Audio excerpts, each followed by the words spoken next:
Good morning, Dubai. Welcome back to the Love in Dubai show, where we go through all the trending stories that everyone in Dubai is talking about today. Of course, we're going to talk about the amazing concert at Expo last night where Coldplay played. And not only was it a sellout show, but they actually opened the gates and people without tickets got in, which was just phenomenal. Amazing. And we'll also be talking about Michaela Marone and Jacqueline Fernandez's erratic car chase around Dubai for their sultry Bollywood number. And the amazing announcement yesterday that there will be free drinking water stations, and they're appearing across Dubai already. And an online show that discusses the trials and tribulations of dating in Dubai. And let's jump into our first story because we want to immediately get your thoughts. Were you there? Were you lucky enough to get a ticket? Did you go to one of the theaters at Expo to watch it, or were you watching it online? Because of course last night Coldplay played at Expo and it was a spectacular show. It was a sky full of stars. It's like something you do. And we're still waiting on exact numbers, but we know people from all over the world tuned in to watch it. It was an incredible event from start to finish, and there were some really amazing moments for the people that were there. For example, they actually opened the barriers at some point. So the people who were around Al Wasl Plaza who didn't have tickets, at some point during the show, they actually just opened the barriers and people just flooded in, and it was amazing. I mean, why not? It's Coldplay. Like, give the people what they want. Well, it was crazy because when I got there, and I got there 3 hours ahead of when it was meant to start, and it was just so, for me, I'd love to get your experiences, but it was super seamless. The only thing is I nabbed a seat, so they have like Nice. Yes, but then I couldn't actually see the stage. Oh, But you could see it all around you, and it was like, even Chris Martin said it himself when he spoke to the crowd. He was like, I was expecting to be speaking to an empty shopping mall. But this is an immersive yeah, exactly. He was like, and then he started like making all these phrases. He was like, oh, it's so great to be back at work. And you could see he literally was like upping his own tempo. And he was like, I thought it was going to be like an empty shopping mall, but this is an incredible immersive experience. Thank you for coming far and wide. And then he also shouted out Her Excellency Reem Ibrahim Al Hashimi, who's of course head of Expo, and he said thank you to the Reem team. that's cute. For making it happen. Yeah, That's so cute. But the fact that you waited so long for this and now it was well worth the wait, wasn't it? Yeah, I think the first song, I actually felt kind of emotional. I think it's because I built it up so much in my head.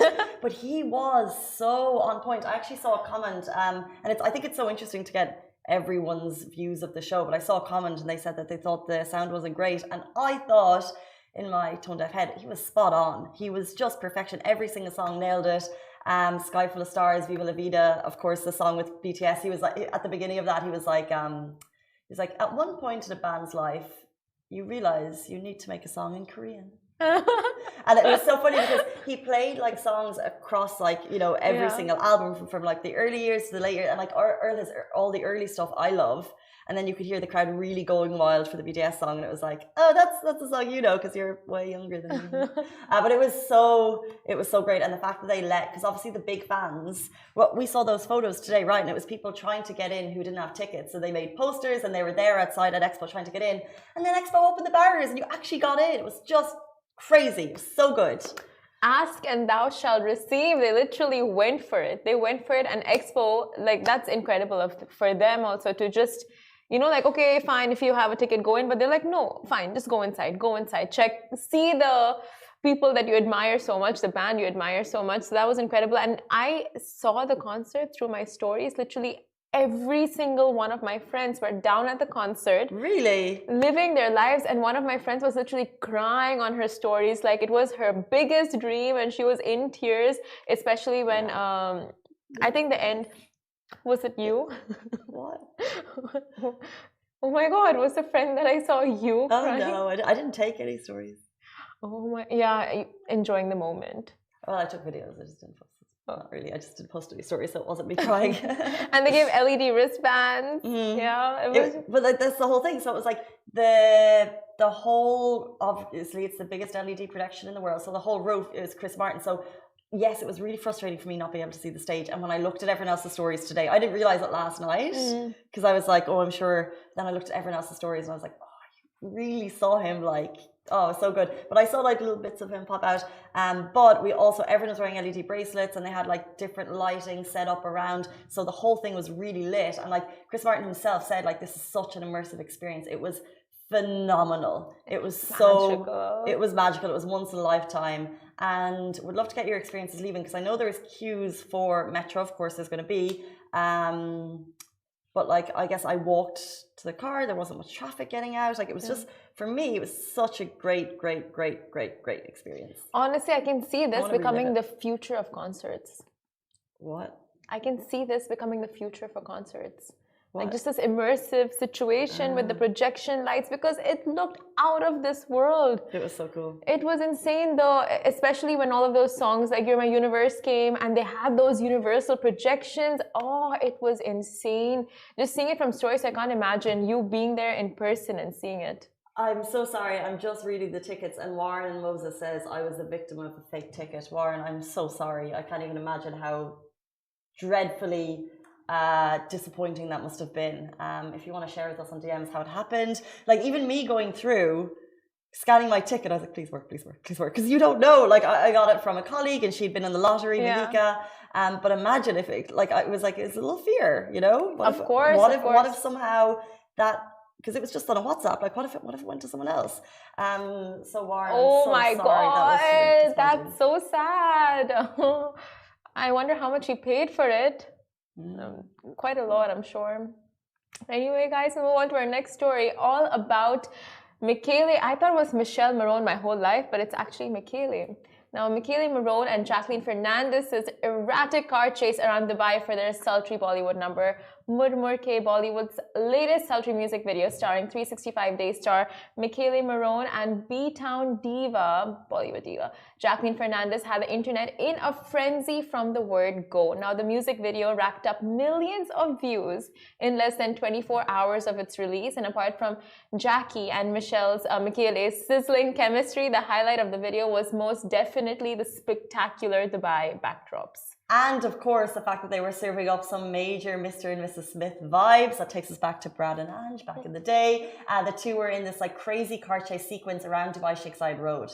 Now, the track has been composed by Tony Kakkar along with Neha Kakkar, while Shakti Mohan was behind the slick choreography, and Murmur Ke was shot back in 2021 at Dubai. And the two glam actors are no strangers to the skyscraper-studded city whatsoever. And whilst Fernandez is currently in India promoting the video, Marone was jazzing up Dubai's nightlife scene just up until a few days ago. Yes, he was. And Murur Galalti, who's the director of the international collaboration, raved on about how Jacqueline, being the real-life boss lady that she is, she actually drove the muscle car at 100 miles per hour on Dubai streets without any stunt double. I was like, oh, wow. But then that's quite normal, 100 kilometers per hour. That's quite in the speed limit. Well, I get confused between kilometers and miles. It's like 100 and like 120 is the highest. No, that's kilometers though. Kilometers per hour. This is miles. Miles per hour. Okay, so she was driving, let's assume it's 100 kilometers per hour. Yeah, then it would be well within the speed limit. She drove well within the speed limit. However, you should be, when you're driving, your only focus should be driving safely. So if you are also, you know, in a music video, the chase sequence. I would get a stunt double for everything because I'm such a scaredy cat. I couldn't do any driving. I'm sure you would want to try it out. No, I could drive fast if that was like my only task. Like drive, act, look back, hold a gun. Yeah, It's look like a good lot. and like look scared and do all that. No, no, Yeah. because I'm especially even when I'm changing lanes. My biggest fear is I'm going to go like this, and I go like the car turns with you, and it's like that's the hardest thing. It's like, you know, when you have to do this at the same time. It's like, how do you? I'm new to driving. If you haven't watched the show before, Yeah. it's really tricky. Oh, okay. So that's why I'll never be like Jacqueline Fernandez driving a stunt car down Chickside Road. No, I think once you get your license and you start getting the hang of it, you'll be able to look back and drive at the same time. It's not like a bike, you know, because like usually when you ride a cycle and you look back, it kind of turns. But if you move, but it's been literally happening, and I'm like, that's why I either go really slowly or really quickly, and my instructor doesn't like either method. I think once people get the hang of driving, because a lot of times, you know, with parents, like my mom always used to look back at us like, are you guys okay? And I think once you get the hang, you'll know bring how to babies into the world, then I'll nail it. Moving on to our next story, there are now free drinking. 1 second, what? Yeah, we'll talk about the future when the day. So, i.e., many years down the line, Simran, I will nail my driving. Free drinking water. Free drinking water stations appear across Dubai. So Dubai is becoming greener, and we aren't just talking about the tremendous news that we brought you yesterday. His Highness Sheikh Hamdan bin Mohammed bin Rashid Al Maktoum, Crown Prince of Dubai, he just made an announcement that's going to change the way we drink. It is a massive statement, and it comes with big change, and it also comes after recent Dubai announcements that they're going to be charging 25 fils for single-use plastic bags from July 2022. So we're looking at plastic bags change, we're looking at water change, and we're also looking at tree change. And we're looking at Casey going vegan. I like vegan food, not going vegan. But yeah, vegan food is amazing. Anyway, so Fazza announced the Dubai Can initiative to encourage residents to switch their plastic water bottles and to refillable ones. And the launch highlights that UAE residents use on average 450 plastic water bottles per year, leading to a yearly consumption of 4 billion bottles. Now, the water stations will be free of charge and available at 30 locations. And the initiative part aims to reduce single-use plastic water bottles and create a culture of conscious living. And it is insane. So once I went to my friend's dorm, and she doesn't have like the water dispenser, and she keeps having to buy water bottles, and the amount of plastic that just goes to waste on a weekly basis. Like imagine 3 bottles of water, plastic bottles being thrown every single day, and that's one person. So imagine like. Exactly, and that's the thing, because that's not uncommon here, because water is readily available, of course, in bottles, and it's free, and we don't drink from the taps. So what this incredible initiative doing is encouraging a new habit. It's habit building. So it's like when you know you need to pay 25 fils for a plastic bag. It may not be the end of the world, but you might consider to bring your sturdy bag to the supermarket. This will remind you that we always complain about restaurants not giving free water. Right now, at the beach, at that stunning West Beach, also at the Palm, at 30 locations across Dubai, Al Fahidi neighborhood, Al Seef, they all now have free drinking water. So you can never complain about not having free drinking water in Dubai again, because if you think about it, and if you habit build and you bring your reusable bottle to these 30 areas, you'll be able to get your free water. How lucky are we, Casey? We have our Love in Dubai reusable water bottles. Yes, we do. And we flex on that. We take it everywhere. So we are sorted. The free water is basically the biggest flex for us. Are we just going to show off, or will we tell people how to get them? Are we just going to show off about ours? I was just thinking of showing off, but yeah, we should tell them how they can get theirs. Guys, Love and Extra. Love and Extra. Become Love and Extra member, and it's free. A free bottle with your membership. Head to Burj Park, City Walk, Dubai Festival City, Dubai Harbour, Dubai Marina Promenade, Dubai Marina Walk, Dubai World Trade Center, Executive Towers, 30 locations, and they've just popped up. So the photos are already there. If you're watching on the Facebook show or the bigger show, apart from Instagrams, you can see that they've popped up, probably not overnight, but it feels like overnight because we just got the media release. And now they're free to use. Although, you know the way we talk about internet comments, and there's always the negative. I saw one today, and it was it's just constant. Like, of course you can't please everyone, but so this amazing initiative, free water across the city, yada, yada, yada. And someone's like, the problem is they usually have very cold water. Oh, oh my Can there be an God. option for cold and regular water? Privilege. Literally They actually said privilege. this leads to illness in people in unsettled weather.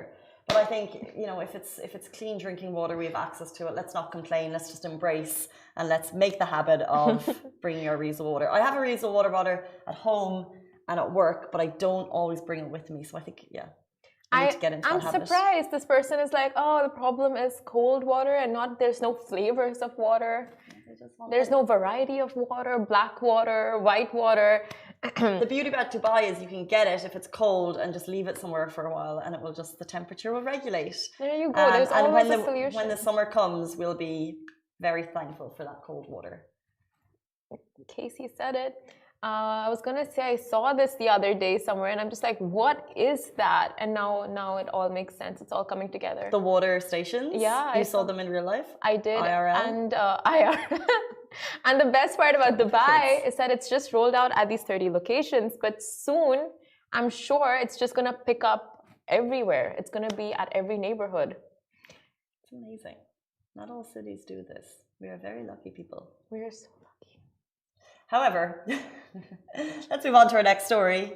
About people who may not be that lucky in love. So an online show discusses the trials and tribulations of dating in Dubai now.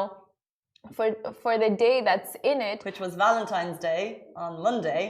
A YouTube show, it was perfect, a perfect episode for that day, and a YouTube show, African celebrities talk about love and dating in Dubai and looks at all things love, dating, relationships, and their own personal experiences.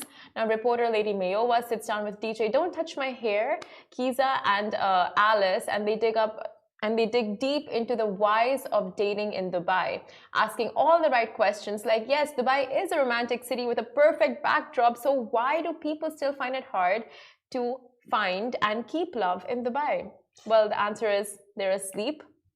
I don't know what to tell you. Yeah, that's what Tumi said. She was like, they're literally asleep, and that was her response at the beginning.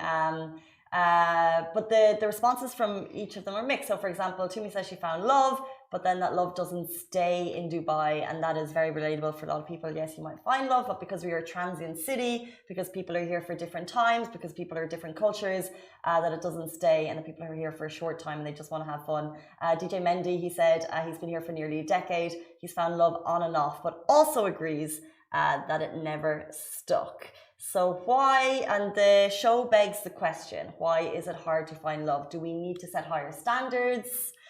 And it, of course, is a very engaging topic. I'm in many female Facebook groups, and we talk, it's like a constant conversation about the trials and tribulations of dating in Dubai. It's mad. It really is. I think it's just a whole bag of experiences that people face over here. That too, with a lot of expats coming in, like they very rightly mentioned on the show, they come in for a very short period of time. They come in for like certain goals, that they're coming to achieve. And once they achieve them, they're back home, or they, think of settling somewhere else. Like they come for studies and then they're off, or they come to work on a project and then they're off. So it's like, it makes sense, the whole part of saying you find, but you don't, like, it doesn't stay. I agree. I think it is very hard to meet the one here. However, I don't think Dubai is any different to any other big city lifestyle. People come and it's, we have a much more fast-paced life than people do in small towns. And like, let's say a lot of people, if you don't leave your hometown, you're more likely to already be settled at a certain age. Probably, maybe. Yeah. But if you come into a fast place, and also like the dating pool gets larger and people have more choice, and people are less inclined to kind of go into the hassles of dating and the hardships, and you just kind of like, with internet dating and online dating and apps, you can literally just swipe, like, and it makes it so fast, and we have too much choice. I don't necessarily think it's a good thing. I was single in Dubai for a long time, and it's not fun. It's really hard to meet like someone that you're on the same wavelength with, that you have like the same goals and the same future ideas. Obviously it's the same everywhere, but I just think cities, it's sometimes harder. But eventually you found love in a hopeless place. And a man? Well, love would be the man, yeah. I mean, it works out. I mean, yeah, like you said, it's like every other big city, cosmopolitan city. And of course, like over here, some may say that you find people that are too ambitious, that are very money minded, that are very career focused. But it's really, it's generalizing. But that's actually true, because that's what DJ Mendy was saying in the show, because it's like you look at someone's Instagram and you always look at the Instagram and you get this idea, you get a perception of a person before you even meet them. Yeah. Do they have the same values of you, and what type of values does this person actually have, and are they in line with mine? I think that Instagram can probably lead you to come up with a false perception of someone before you meet them. Very true. I was watching one show before, I can't remember what it was, and the one guy was like, you scroll through girls and you see girls who they're wearing bikinis and they're at a pool or whatever, and some guys were like, oh, she's showing too much, I'm not going to swipe. And then another guy was like, why wouldn't I swipe? Like, she could easily be a nice person. So he was easy looking past it, and he was like happy to just go. And I think, you need to be open-minded. You also need to protect yourself. It's Very a hard true. game. It's not You easy. have to play the game. But I mean, the one thing, I never realized this before watching the show with Lady Miova. It's just, this conversation, the fact that it's very true. Like, you find love, but it doesn't stay. Like, I honestly, I think it's one of the biggest points, because I have had this conversation with so many of my friends, maybe like not in a relationship situation, but just like, oh, what are your plans? And it's like, oh, after a certain amount of time, I want to move here, I want to do this, I want to go there for studies, I want to, eventually people are looking to like travel. So it's 100%, and different cultures have different kind of timelines, and even,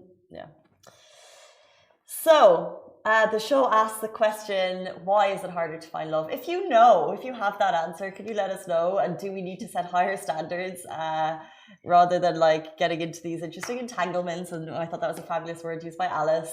How do we keep ourselves on the straight and narrow and keep ourselves out of trouble? You don't want to be swindled. I believe that is it for us on the Love and Dubai show this morning. Thank you so much for tuning in. Goodbye from me. Goodbye from me. Stay safe and wash your hands.